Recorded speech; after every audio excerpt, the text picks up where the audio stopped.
Sallallahu ala Muhammad sallallahu alaihi wasallam. Makanya itu yang dikatakan oleh Malik bin Anas.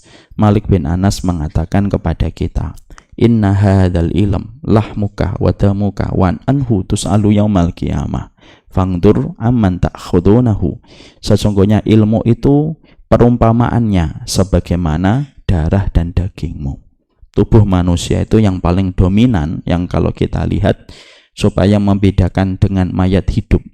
Saya tidak menyebut zombie ya, karena zombie itu nama pahlawan Islam. Maka sesungguhnya manusia itu yang paling dominan itu darah dan dagingnya. Kalau ada manusia tidak punya darah, tidak punya daging, tidak disebut manusia sehat, dia disebut mayat hidup.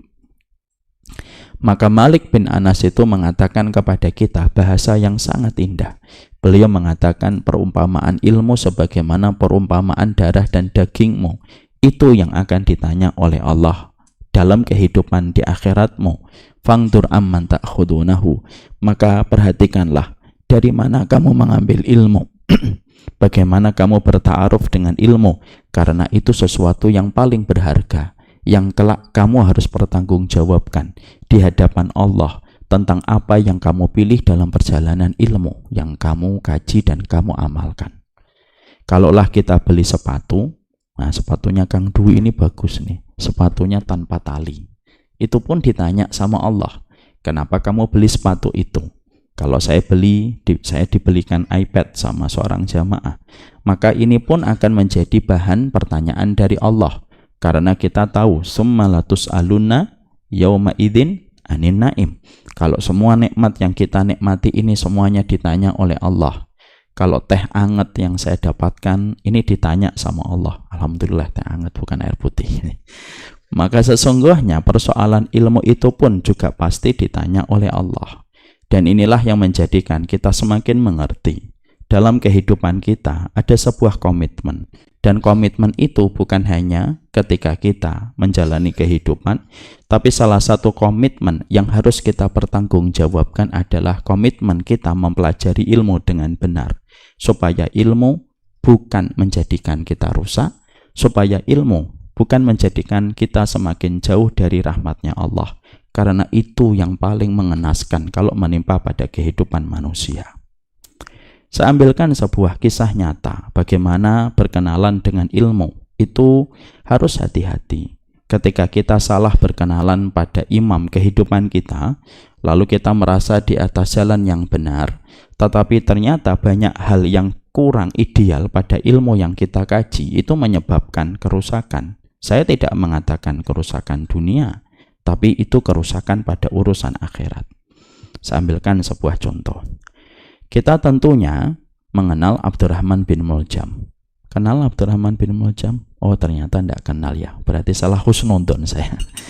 Abdurrahman bin Muljam itu merupakan seseorang yang solih pada zaman Rasulullah SAW. Beliau merupakan salah satu sahabat. Maka pada zaman Umar bin Khattab radhiyallahu anhu itu kenal Abdurrahman bin Muljam.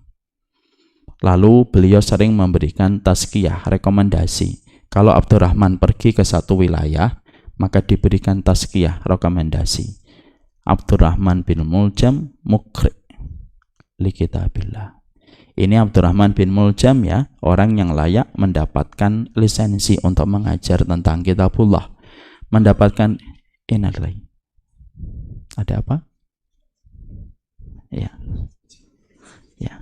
Karena ibu-ibu sudah bersuara, mari kita akhiri kajian kita. Minum teh dulu lah. Kaget saya.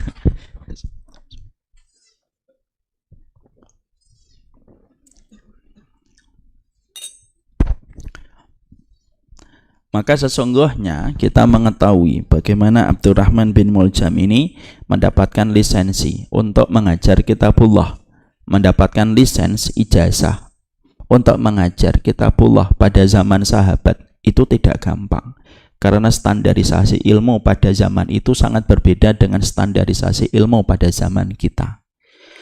Maka sesungguhnya ketika kita mendapatkan Abdurrahman bin Muljam itu begitu solih, memiliki wawasan keilmuan, Bahkan setingkat Umar bin Khattab pun memberikan lisensi dan ijazah bagaimana dia boleh mengajar. Ini sudah cukup bagi kita. Oh, ini orang tidak main-main. Karena setingkat Umar bin Khattab pun memberikan ijazah dan lisensi tentang masalah pengajaran. Tapi ternyata Abdurrahman bin Muljam pada perjalanan hidupnya beliau banyak berinteraksi dengan ilmu, di mana ilmu itu justru menyimpang dari apa yang diajarkan oleh baginda Nabi Shallallahu Alaihi Wasallam.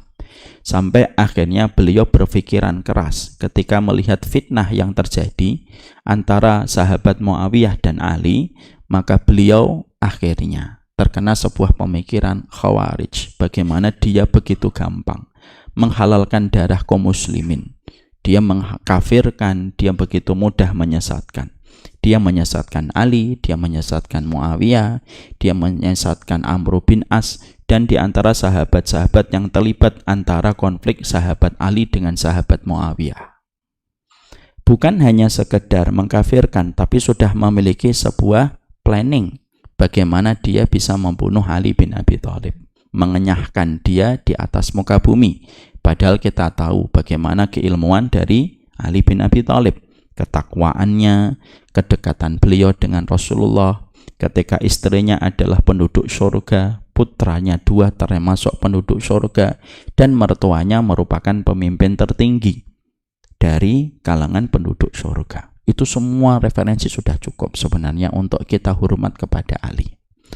Tapi begitulah interaksi kepada satu ilmu yang salah. Akhirnya dia menganggap bahwasanya Ali bin Abi Thalib telah keluar dari agama Islam.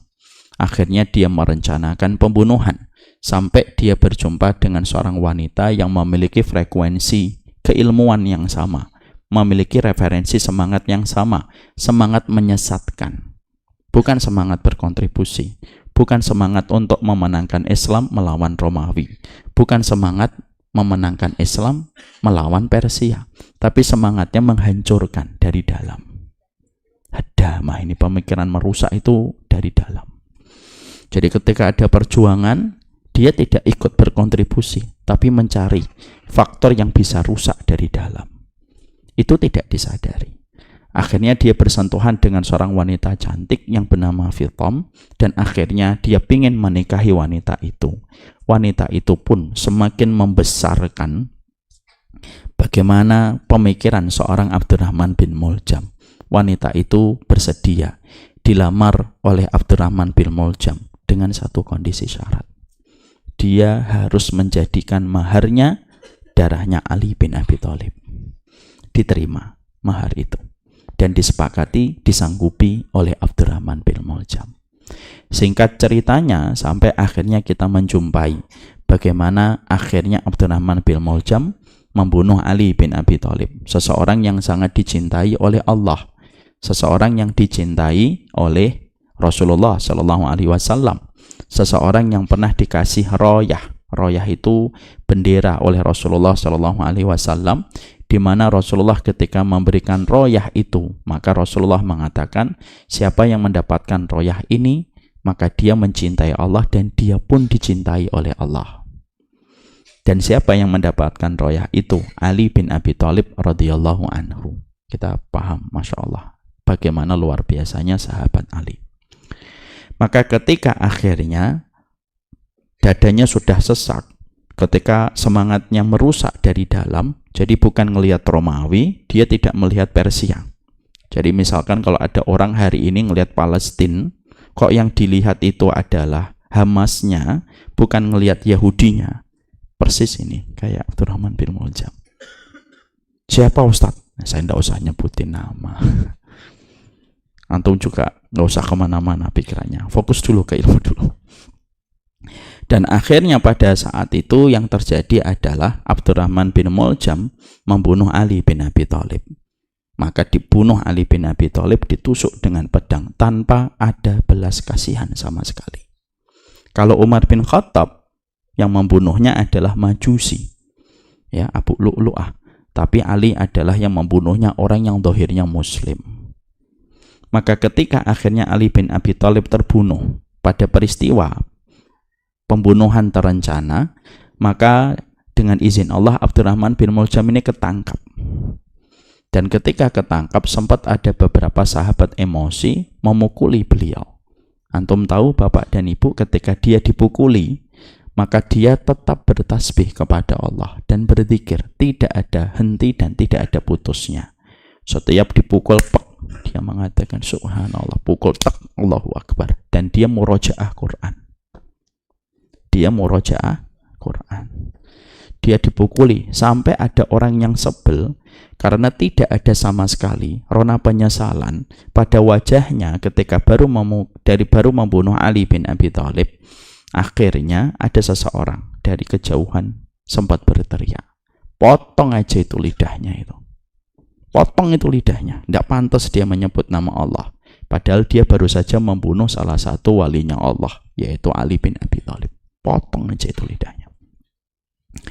Ketika dia mendengar ada ancaman dipotong lidahnya, barulah ketakutan. Matanya melotot. Lalu gimik dari badan gesturnya itu kelihatan ketakutan.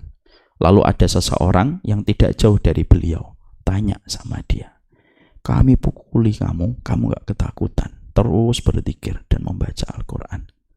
Tapi kenapa kamu ketika ada ancaman dipotong lidahnya kamu ketakutan? Perhatikan jawaban Abdurrahman bin Muljam. Kalau kamu potong lidah saya, maka lidah saya tidak bisa lagi aku pakai berzikir sama Allah. Apa yang kita peroleh pada kisah nyata ini? Kita mendapati betul bahwasanya ternyata Abdurrahman bin Muljam membunuh kekasihnya Allah, membunuh kekasihnya Rasulullah, tetapi dia pun tetap menyebut nama Allah. Dia merasa tidak bersalah, dia merasa tidak belas kasihan, dan ketika ditanya apakah ada sesuatu yang dia sesali ketika habis membunuh Ali, karena tidak lama setelah ditusuknya Ali bin Abi Thalib, seseorang mengabarkan kepada Abdurrahman bin Muljam, Ali yang kamu tusuk wafat. Dia tidak ada penyesalan sama sekali. Padahal membunuh seorang penduduk surga, yaitu ahadul asyrah al-mubasyirina bil jannah, salah satu di antara 10 sahabat yang dijamin surga. Disitulah memberi arti kepada kita bahwasanya ternyata ta'aruf yang hari ini menjadi kalimat yang sangat familiar di kalangan anak muda. Ta'aruf itu bukan sejatinya hanya kepada akhwat. Ta'aruf itu bukan sejatinya hanya kepada ikhwan ketika kita harus betul-betul mengenali. Tapi salah satu di antara perkara yang harus selalu kita mengerti, kita itu harus paham bahwasanya berkenalan dengan ilmu yang benar, dengan muqaddimah yang benar, proses-proses yang benar di dalam mengkhitbah ilmu, di dalam nadhar ilmu itu penting sekali. Karena apa? Kalaulah akhwat yang tadi saya sampaikan, dia menyesal atas proses ta'arufnya dulu ketika kurang maksimal di dalam melihat calonnya, menyebabkan masalah yang dia tanggung selama 10 tahun menikah. Kita pun juga khawatir kalau kita salah di dalam proses kita khitbah kepada ilmu, ta'aruf kepada ilmu, nadhar kepada ilmu, sampai akhirnya walimah ketika kita menjatuhkan pilihan kita kepada ilmu yang kita ikuti, maka ketika itu salah, maka akibatnya itu bisa berapi dan akibatnya bisa berantakan.